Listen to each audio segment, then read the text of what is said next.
Hej alle sammen. Den her video kommer til at handle om, hvad gør man, når man har været udsat for seksuelle overgreb eller har seksuelle traumer.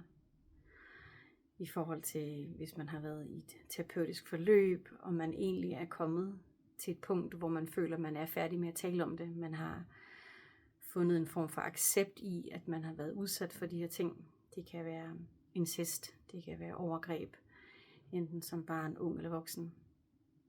Det kan også være relationelle traumer, at man har været i et parforhold, hvor der har været en form for grænseoverskridende adfærd.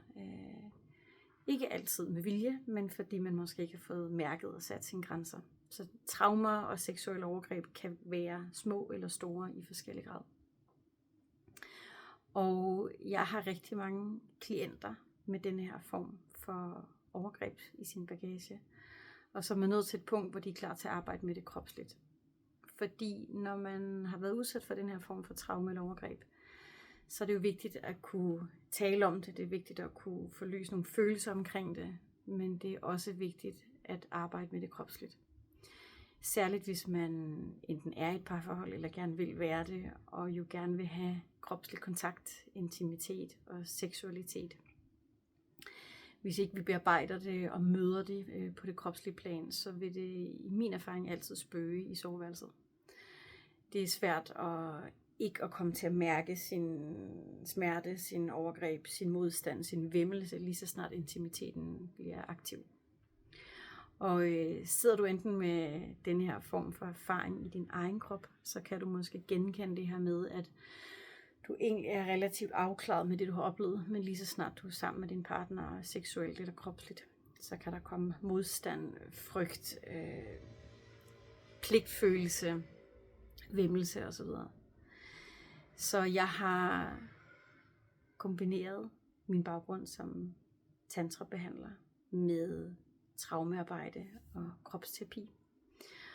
Og tilbyder både sessioner og forløb for mennesker, som er parate til at gå igennem de her ting kropsligt. Forløse den modstand, den ambivalens, den væmmelse, den vrede og den grænsesætning, der skal til for at kunne komme hjem i sin krop og kunne rumme det at nyde og kunne rumme at mærke lyst.